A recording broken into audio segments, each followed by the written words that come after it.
네, 예배 가운데 나오신 우리 모든 성도님들 가운데 하나님께 주시는 놀라운 은혜와 평강이 날마다 함께 하시기를 주님의 이름으로 축복합니다. 네, 오늘은 지난 시간에 이어서 예수님께서 가르쳐 주신 기도, 주기도문의 말씀을 함께 살펴보고자 합니다. 주기도문은 크게 6가지의 기도 제목으로 나누어 볼 수가 있는데요. 그중 전반부 3개의 내용은 하나님에 관한 기도, 또 후반부 3개는 우리 삶에 관한 내용이라고 우리 지난 시간에 한번 살펴봤었죠. 그래서 첫 번째로 우리가 하나님의 이름을 어떻게 부를 것인가, 하나님과 나는 어떤 관계를 맺고 있는가, 이것이 첫 번째 기도 제목이었고, 두 번째로는 거룩하신 그 하나님의 명예를 우리가 어떻게 삶 속에서 회복해 나갈 것인가, 그리고 마지막 세 번째로는 내 자신의 뜻을 이루기 위한 목적이 아닌 하나님 나라와 하나님의 뜻을 실현해가는 삶은 어떤 것인가에 대해서 함께 살펴보았습니다. 그러니까 우리가 보통 기도라고 생각을 하면 그것은 나의 소원, 나의 바람을 이루기 위한 어떤 도구로서 이해를 했었는데, 예수님은 우리에게 기도는 그러는 것이 아니다라고 가르쳐주고 계신 것입니다. 그냥 정확히 어떤 존재인지도 모를 그런 막연한 신적 존재에게 일단 이루고 싶은 소원을 막 던져보는 것. 그래서 뭐 하나라도 이루어지면 신이 내 요구를 들어줬다라고 그냥 좋아하고 마냥 행복해하는 그런 것이 기도가 아니라, 기도라는 것은 하나님의 마음으로 세상을 바라보기 위해 그분과 대화하는 것이다. 하나님의 마음으로 세상을 바라보기 위해 그분과 대화하는 것이라고 알려주신 것입니다. 이렇게 하나님과 내가 대화가 가능한 이유는요, 우리가 매번 고백하는 우리의 믿음의 내용처럼 하나님께서 진짜로 살아 계시기 때문에 가능한 것입니다. 살아있는 존재인 하나님과 살아있는 내가 서로 소통하고 반응하는 모든 과정이 기도라고 할 수 있다는 것이죠. 그래서 우리는 가장 먼저 기도의 관점을 좀 바꿔야 합니다. 이 기도에 대한 관점, 뭔가 필요할 때, 뭔가 얻고 싶은 것이 생겼을 때, 뭔가 이루어야 할 일이 생겼을 때 기도하는 것이 아니라 매일, 날마다, 삶의 순간순간마다 하나님과 시간을 보내기 위해 소통하고 대화하는 그런 관점으로 우리가 기도를 이해하고 기도를 그렇게 누려야 한다는 것이죠. 이런 이해가 없으면요, 주기도문의 이 후반부 내용도 제대로 이해하기가 어렵습니다. 왜냐하면요, 우리의 삶에 대한 기도라고 했는데, 우리의 삶에 대한 기도라고 하기에는 너무 그냥 소박하고 짧고 우리의 성에 안 차는 것 같기 때문이죠. 자, 후반부 첫 번째 기도 제목이 뭡니까? 10절 말씀 함께 읽어보겠습니다. 오늘 우리에게 일용할 양식을 주시옵고. 예수님께서는 우리가 우리의 삶을 위해 기도할 때 일용할 양식을 위해 기도하라고 가르쳐 주십니다. 일용할 양식이 무엇입니까? 오늘 필요한 양식, 오늘 하루 먹고 살 만큼의 양식을 위해 기도하라는 거예요. 아니, 지금 우리 삶에 필요한 것들이 얼마나 많은데 어떻게 고작 일용할 양식을 위해서만 기도하라고 하십니까? 이거 예수님 너무 야박하신 거 아닌가요? 이런 생각이 들 수 있다는 거죠. 그런 생각이 왜 듭니까? 그것은 여전히 우리가 기도에 대한 관점이 소원 성취의 개념에 익숙해져 있기 때문에 그런 거예요. 하지만 이 일용할 양식이라는 것은요, 사실 우리가 생각하는 것만큼 그렇게 작은 것이 아닐 수도 있습니다. 왜냐하면 일용할 양식이라는 것은 우리 삶 가운데서 우리가 살아가는 데 있어서 오늘 하루 살아가는 데 필요한 모든 것들을 다 하나님께서 채워주시겠다는 그런 의미도 될 수 있기 때문입니다. 단순히 그냥 하루 세끼 그냥 연명하기 위해서 먹고 살 수 있는, 겨우 배고픔을 면할 수 있는 그런 양식이라는 그 정도의 의미가 아니라 우리의 삶에 필요한 모든 것들을 그때그때 채워주시겠다는 의미이기도 한 거죠. 왜 그런 의미라고 볼 수 있냐? 사실 우리가 일용할 양식이라고 하면 성경에서 가장 먼저 떠오르는 것이 이스라엘 백성들이 광야에서 먹었던 만나입니다. 출애굽기 16장 4절 한번 읽어보겠습니다. 그때 여호와께서 모세에게 이르시되 보라 내가 너희를 위하여 하늘에서 양식을 비같이 내리리니 백성이 나가서 일용할 것을 날마다 거둘 것이라. 이같이 하여 그들이 내 율법을 준행하나 아니하나 내가 시험하리라. 아멘. 이 4절 말씀 이후의 말씀을 계속 이어서 살펴보면 그 당시 만나의 중요한 특징이 몇 가지가 있었는데 그 중에 중요한 것이 뭐냐면 매일 아침 나가서 거둬야 한다는 거예요. 미리 이틀치를 거둬놓으면 썩어서 없어지기 때문에 그날 매번 거두어야 했습니다. 그런데 또 재밌는 것은 안식일 전날, 그러니까 여섯째 날은 이틀치를 또 미리 거두래요. 그 이틀치를 그때는 거두면은 이 만나가 또 썩지 않고 안식일까지 먹을 수가 있었다는 것이죠.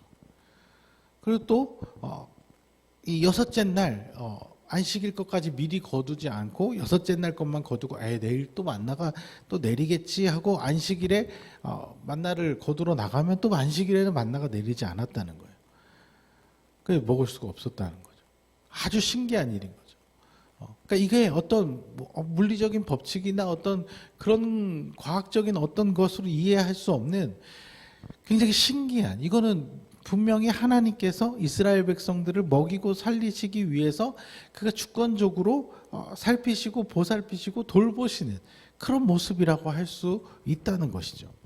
자, 그러니까 하나님께서 말씀하신 일용할 양식이라는 것은 우리에게 알맞게 딱 적절하게 필요한 만큼을 주님께서 다 알고 계시고 그것을 사랑으로 채워주시겠다는 의미인 것입니다. 그러니까 이 기도 제목도 우리의 삶의 어떤 현실적인 문제와 연결된 기도라고는 하지만 사실 어떤 우리의 요구사항이나 바램을 그런 것과는 좀 결이 다른 거예요. 이 기도 역시 그냥 우리가 어디까지 하나님께 구할 수 있고 여기까지는 하나님께 구해도 되고 여기까지는 구하면 안 되고 이런 얘기를 하는 것이 아니라 우리의 현실적인 필요까지도 세심히 아시고 살피고 계시는 하나님의 아버지 되심, 또 우리를 돌보시는 보호자 되심을 의미한다는 것이죠. 즉 우리가 하나님의 백성이고 하나님의 자녀이기 때문에 우리의 모든 필요를 가장 적절한 방법으로 어떻게든 채워주시겠다는 의미인 것이죠. 자, 그런데 문제는 우리 생각으로는 항상 그 필요가 충분히 채워지지 못한 것 같다는 인식이 늘 우리에게 남아있다는 것입니다. 우리가 이 땅을 살아가다 보면 일용할 양식만큼이나 필요한 것들이 상당히 많이 생기게 되는데 그 모든 것들이 충분히 채워졌다는 생각이 잘 안 든다는 것이죠. 그래서 이 부분을 하나님께 조금 넉넉하게 채워주셨으면 좋겠는데 가급적이면 조금 여유 있게 채워주셨으면 좋겠는데 그렇지 못하다고 느낄 때가 많다는 것이죠. 우리가 그렇게 크게 대단한 것을 바라는 것이 아니라 그냥 소소하게 남들 살아가는 만큼 그 정도 좀 충분히 누렸으면 좋겠는데 그게 채워지지 않는 것 같으니까 뭔가 하나님께도 조금 아쉬운 마음이, 더 나아가서는 서운한 마음까지 들게 되는 경우가 있다는 것이죠. 그래서 여전히 우리는 일용할 양식 정도를 기도하는 것이 뭔가 좀 아쉽고 뭔가 좀 성에 안 차는 것 같이 느껴질 수 있다는 것입니다. 그래서 이 관점을 바꿔야 되는 거예요. 그래서 이 하나님과 대화한다는 관점, 하나님과 소통한다는 관점을 가지는 것이 되게 중요합니다. 그러니까 이 기도는 하나님께 일용할 양식보다 넘치는 것은 구하면 안 돼. 그건 다 욕심이고 잘못된 거야. 예수님께서 우리를 그렇게 혼내기 위해서 여기까지만, 일용할 양식까지만 구해, 이 말을 하신 게 아니에요. 정말 우리가 구하는 것이, 우리가 무엇을 구하든지 그 구하는 것이 우리의 삶에 정말 꼭 필요한 것인지 아닌지 그것을 내가 판단하지 말고, 내가 스스로 결정하지 말고, 내 마음대로 판단하지 말고 그것을 대화와 소통을 통해서 하나님께 물어볼 수 있다는 것이죠. 사실 우리는 정말 우리 삶에 필요한 것과 아닌 것을 정확하게 판단할 수 있는 능력이 없습니다. 우리 눈에 보이는 것들은 다 필요한 것 같아요, 사실. 우린 그런 것들에 너무 많이 영향을 받습니다. 우리 귀에 들리는 여러 소리들에 우리는 너무 쉽게 반응하기 때문에 과연 그것이 정말 꼭 필요한가? 우리가 판단하기 어렵다는 것이죠. 뭐 예전에도 제가 한번 말씀드린 것 같은데, 여러분들 홈쇼핑 채널 한번 보고 있어 보세요. 처음에는 이건 뭐 나한테 필요 없어, 아니야 라고 해도요, 계속 보고 있잖아요. 계속 보고 있으면 그 필요한 것 같아요. 그게 그 물건이 나에게 왜 없지? 왜 내가 저걸 아직도 가지고 있지 않지라고 생각이 들게끔 만듭니다. 우리는 그거에 영향을 받고 진짜로 필요하다고 느껴요. 제가 예전에 이렇게 폰을 하다가 광고가 뜨길래 한번 이렇게 쇼핑몰 앱을 깔아봤는데, 막 깔자마자 그냥 뭐 특가 세일 막 했고 시간이 막 카운트가 되면서 막 사게끔 막 하더라고요. 그래서 지금 빨리 10분 안에 안 사면 절대 이 가격에 살 수 없다. 그러면서 막 사게끔 해요. 그래서 저도 막 보다가 이런 것도 있네, 이런 것도 있네 하다가 막 장바구니에 막 담았어요. 그랬고 구매 버튼까지 눌렀어요. 그러나 다행히도 그 다음 단계 이제 카드 등록하는 게 나오는데, 거기서 귀찮아 갖고 잠깐 내려놓고 이렇게 딴 생각하고 있다 보니까 내가 이걸 왜 사려고 하지? 내가 이게 지금 필요한 물건도 아닌데 내가 왜 잠깐 이 앱 깔고 이게 사고 싶다는 마음이 생겼지? 그냥 저도 모르게 괜히 싸다는 이유로 사야 할 것만 같은 유혹에 금방 휩싸였던 것이에요. 그래서 이거 안 되겠다 싶어서 그냥 바로 지워버렸습니다. 꼭 광고가 아니어도 이런 경우가 많아요. 우리가 자주 우리에게 일부러 이렇게 대놓고 광고를 하는 게 아니어도 그냥 SNS에 올라오는 짧은 영상들이나 글들, 사진들 이런 거 보면, 가만히 보고 있다 보면 나도 모르게 없던 생각들이 생깁니다. 나도 그거 먹어봐야 돼. 그 식당 가서 먹어봐야 될 것 같고, 나도 그 여행지 한번 가봐야 될 것 같고, 나도 그 물건 필요한 것 같고, 나도 이거 마침 필요했는데, 나도 이거 마침 사려고 했었는데, 그렇게 생각이 든다는 것이죠. 온라인에서만 그럴까요? 그럼 뭐 온라인이 생기기 이전에는 우리가 그런 것이 없었을까요? 아니에요. 오프라인에서도 마찬가지입니다.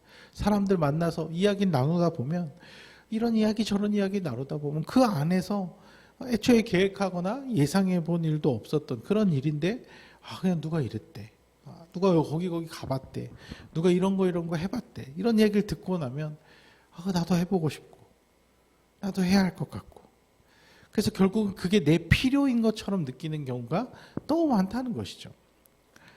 우리는 그런 1차원적인 판단력을 가지고 무조건 하나님께 달려가서, 하나님 이거 더 필요해요, 이거 해주세요, 이게 내 일용할 양식이에요, 이거 꼭 해주셔야 돼요, 이렇게 조르는 것, 그래서 최대한 많은 것을 하나님께 얻어내는 것, 그것이 좋은 기도가 아니라는 것이죠.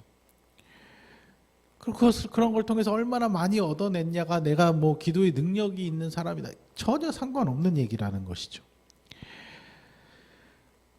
우리가 하나님을 인격적인 존재로 대하며 기도한다는 것은 그저 그 모든 이야기들을 먼저 하나님과 주고받는 그 대화에 초점이 맞춰지는 것입니다. 그래서 그 필요의 기준을, 그 일용할 양식의 기준을 내가 정하는 것이 아니라, 내가 미리 정하는 것이 아니라, 하나님, 오늘 친구에게서 이런 이야기를 들었는데 저도 이거 하고 싶은 생각이 들었거든요. 근데 정말 이게 필요한 게 맞나요? 하나님, 저 이거 해도 돼요? 하나님, 이게 정말 나에게 일용할 양식일까요? 이것이 나에게 정말 꼭 필요한 일이라면, 일용할 양식이 되는 일이라면 하나님 하게 해주세요. 허락해 주세요. 상황을 인도해 주세요. 하지만 꼭 그렇지 않은 것이라면요, 괜찮아요. 그 결정은 제가 하나님께 맡길게요. 하나님이 판단해 주세요.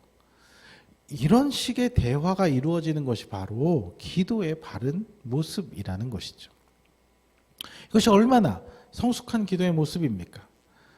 어린아이 같이 와서 조르고 떼쓰고 땡깡 피고 그런 모습이 아니라, 아들이 아버지를 찾아가서 아버지에게 인격적인 그런 자세를 갖추고 나와서 아버지에게 조언을 구하고 아버지의 이야기를 들어보고 그리고 함께 조율해서 함께 선택해가는 그렇게 결정해가는 모습 얼마나 아름다운 관계입니까?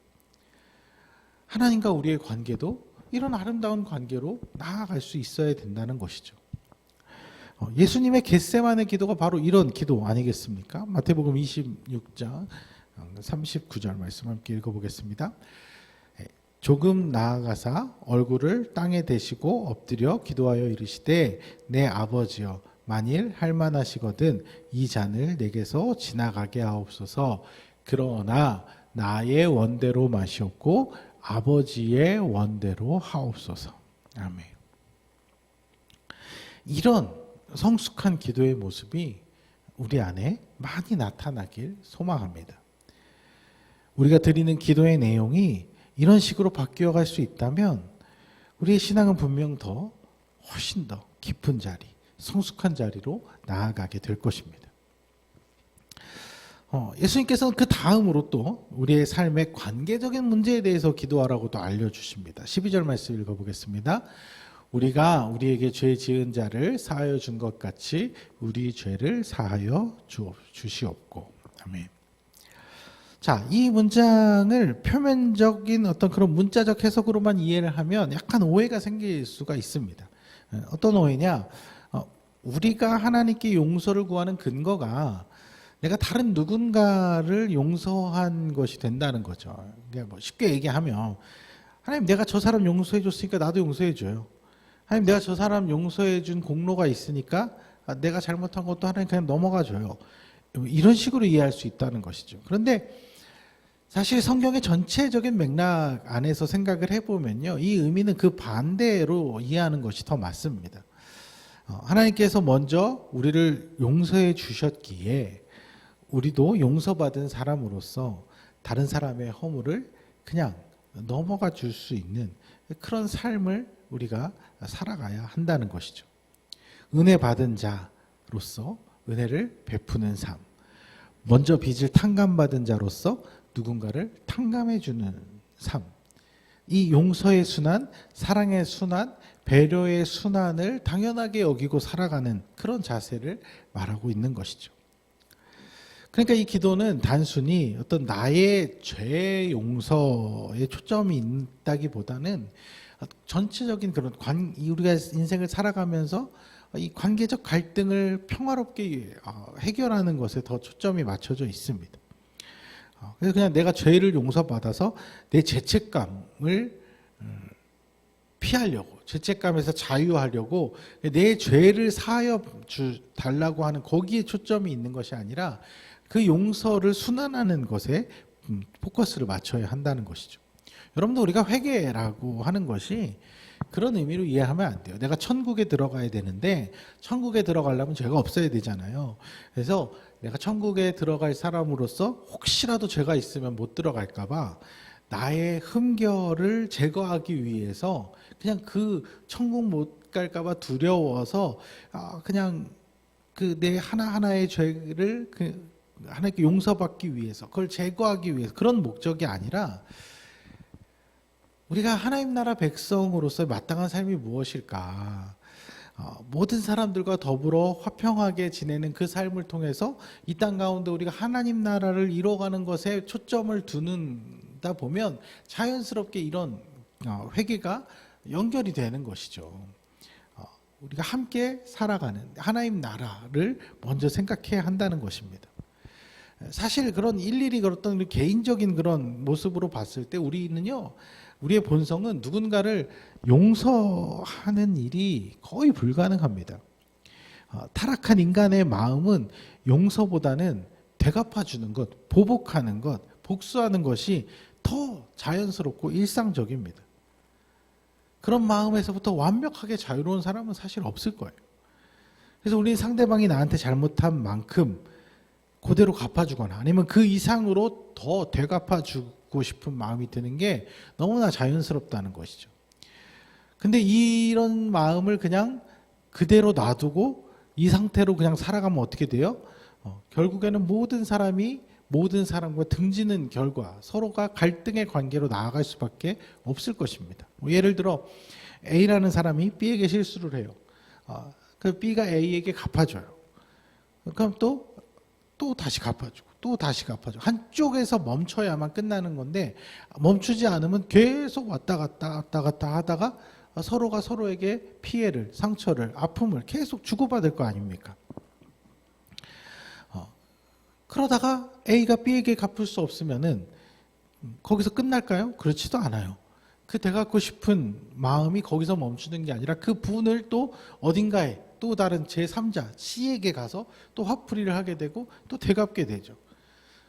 그럼 거기서부터 또 다시 시작되는 거. 그것이 확산되고 가다 보면 모두와 사실은 다 화평할 수가 없는 것이죠. 게다가 우리가 뭐 똑같이 갚아주는 게 아니잖아요. 거기에다 조금씩 이자 쳐줘야죠.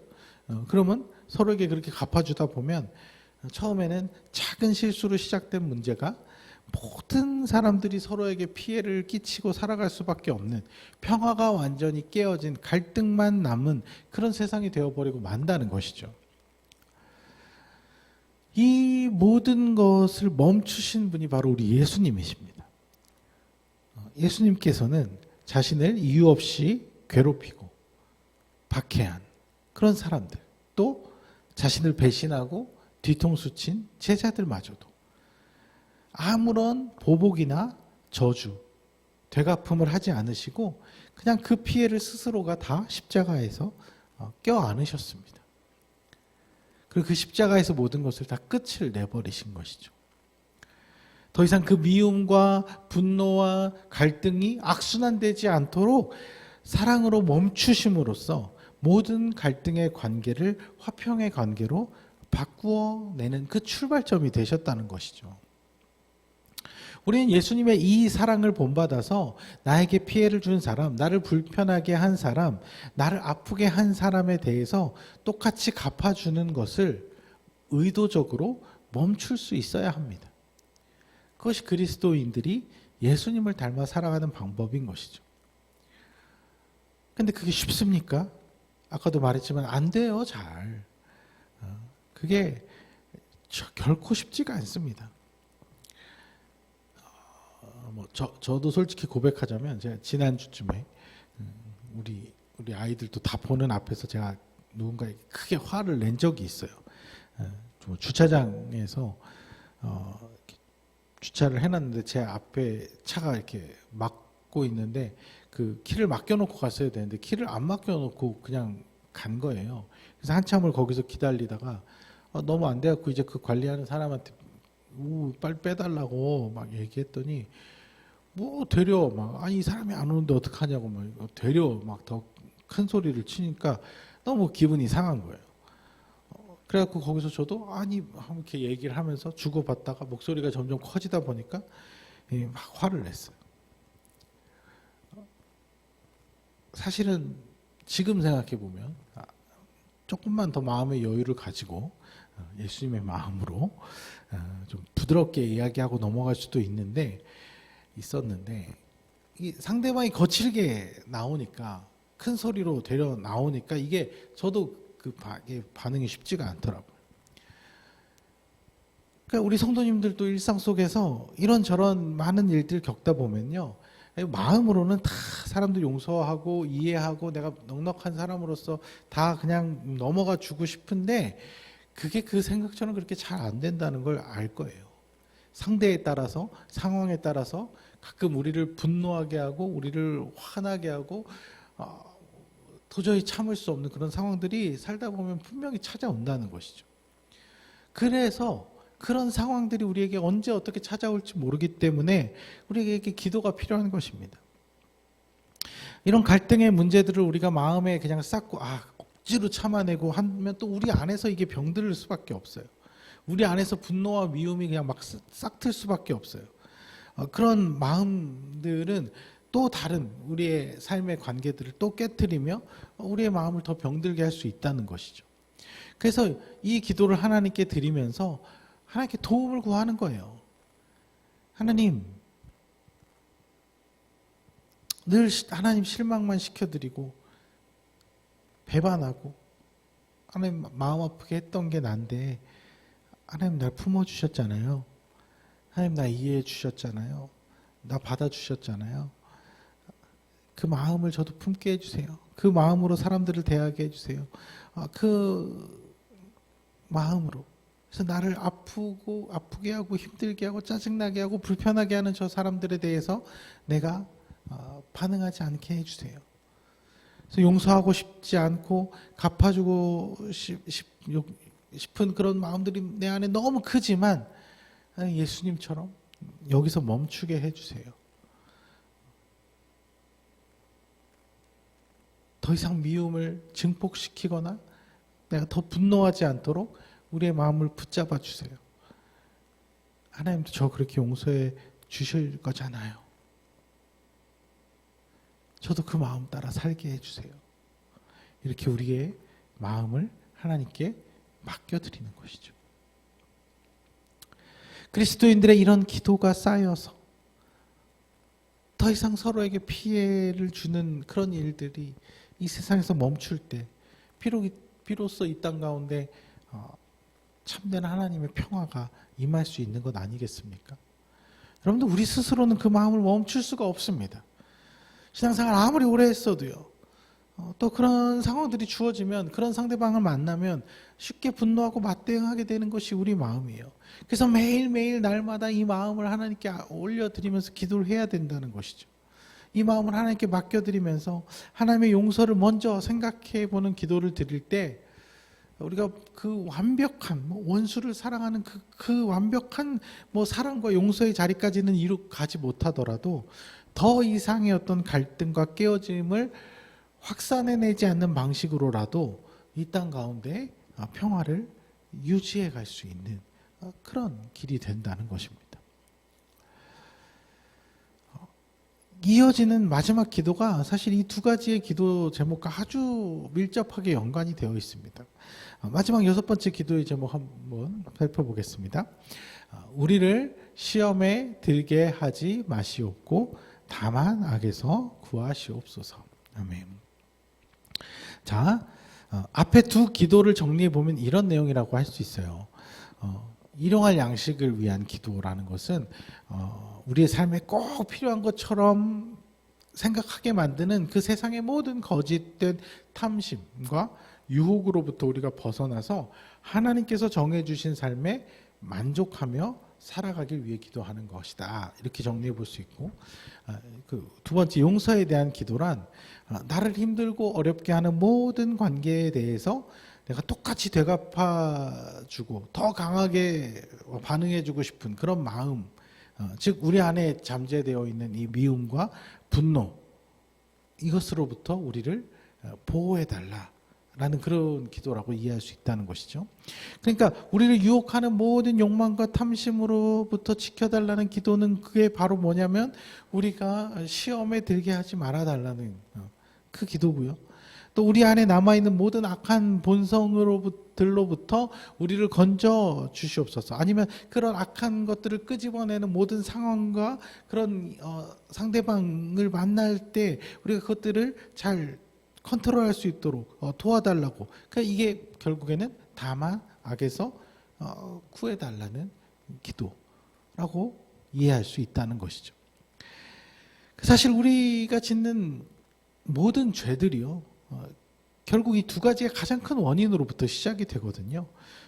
없어도 될 것을 필요한 것처럼 느끼는 욕망과 탐심, 그것으로 인해 우리가 시험에 들어서 죄를 짓고, 또 타인과의 관계 속에서, 인간관계 속에서 느끼는 그런 미움과 분노, 이것이 우리의 어떤 또 죄를 유발하는 우리의 가장 큰 연약함이라고 할 수 있다는 것이죠.